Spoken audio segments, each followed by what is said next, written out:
त्यांनी याचा या ठिकाणी आदर्श घेतला पाहिजे की प्रत्येक समाजामध्ये, म्हणजे कोणताही समाज घ्या तुम्ही, महाराष्ट्रातील ब्राह्मणांपासून तर दलित समाजापर्यंत या आपल्या जातीच्या उतरंडीमधील प्रत्येक समाज घ्या, प्रत्येक समाजामध्ये काही लोक वरती पोहोचलेले आहेत, काही आजही खाली आहेत. त्या खालच्यांना वर कसा नेता येईल एवढं त्या जातीनं जरी विचार केला तरी आपल्या भारताची प्रगती आपण रोखू शकत नाही. आपला भारत हा त्या ठिकाणी विकासाकडे निश्चित किंवा समाज हा विकासाकडे वाटचाल करणार आहे. असायला पाहिजे. तर ते फक्त 3 ग्राम% होतं. आणि मला आमच्या ॲडिशनल डायरेक्टरचा फोन आला रात्री 9:30 वाजता. मी होते नाशिकला. मग ते म्हणे इथं कोणाचा फोन लागेना म्हणे, काय करावं काही कळत नाही. मग मी डॉक्टर शिंदेंना फोन केला. त्यांनी ताबडतोब गाडी काढली. मी त्यांना म्हणलो तुम्ही ताबडतोब निघा, कारण त्या पेशंटला कोणत्याही वेळेला काही होऊ शकतं. ॲक्च्युअली पेशंट जर मेडिकल कॉलेजमध्ये ॲडमिट होता तर तिथं सगळ्या गोष्टी व्हायला हव्या होत्या.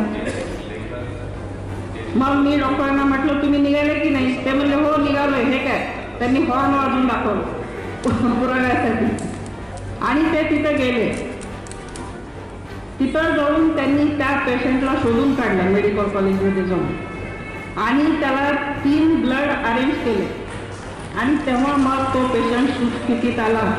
म्हणजे आमच्याकडं असेही डॉक्टर आहेत की जे म्हणजे जिथं म्हटलं जातं की सरकारी डॉक्टर काही करत नाही, तसं नाही आहे.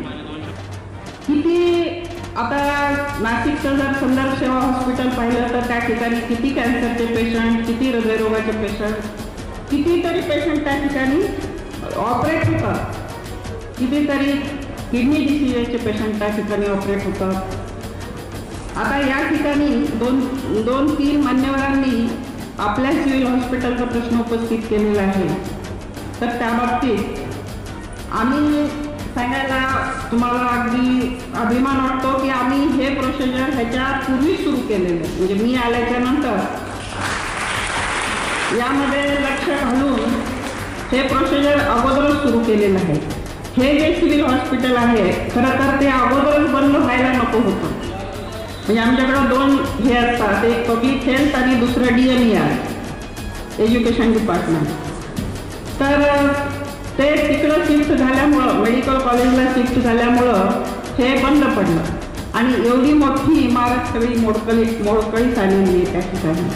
आता ती इमारत दुरुस्त केल्याशिवाय, त्याचं रिनोव्हेशन केल्याशिवाय आपल्याला हे मेडिकल कॉलेज सुरू करता येणार नाही. आपल्या माहितीसाठी मी हे सांगेन की आपल्याला पदांना मंजुरी मिळालेली आहे त्या ठिकाणी.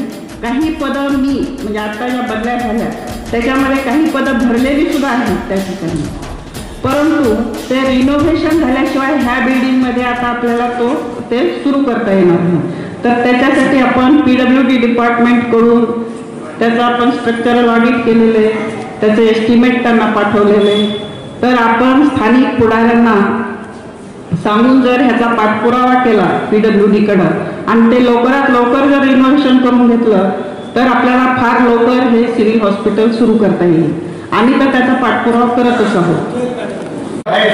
परंतु इतर समाजासाठी त्याला जेव्हा जेव्हा निवडून येतात काही मेडिकल प्रॉब्लेम असेल तर तो रात्र पहाट काही पाहते.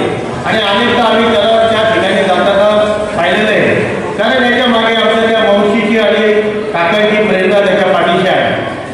बरेच लोक म्हणतात की प्रकाशला एवढं सर्व कसं जमतं.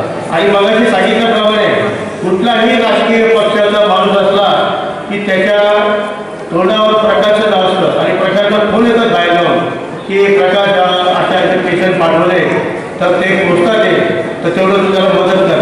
ते पेशंट येण्यापूर्वीच प्रकाश त्या ठिकाणी जातो. सिव्हिल हॉस्पिटलला जर ब्लड असेल तर त्या ब्लडची व्यवस्था करतो किंवा जे डोनर असतील त्या डोनरच्या बाबतीत त्याचे प्रयत्न असतात. अशा प्रकारचं प्रकारचं काम आहे. आजच्या या ठिकाणी सर्व जे गुणवंत यशवंत जे विद्यार्थी आलेले आहेत त्यांना मी एकच या ठिकाणी सांगेन की आपण गुरुजनांचा एक आदर करा आणि त्याचबरोबर आपल्या आईवडिलांचा आदर करा. कारण की आपले उच्च शिक्षित आज डिप्लोमा होल्डर वगैरे जे झालेले आहेत, डिग्री होल्डर झालेले आहेत, यांना घडवताना आईवडिलांना किती चिकनीने प्राप्ती करावी लागते, अर्थव्यवस्था करावी लागते याची जाणीव त्यांनी ठेवावी. आणि म्हणून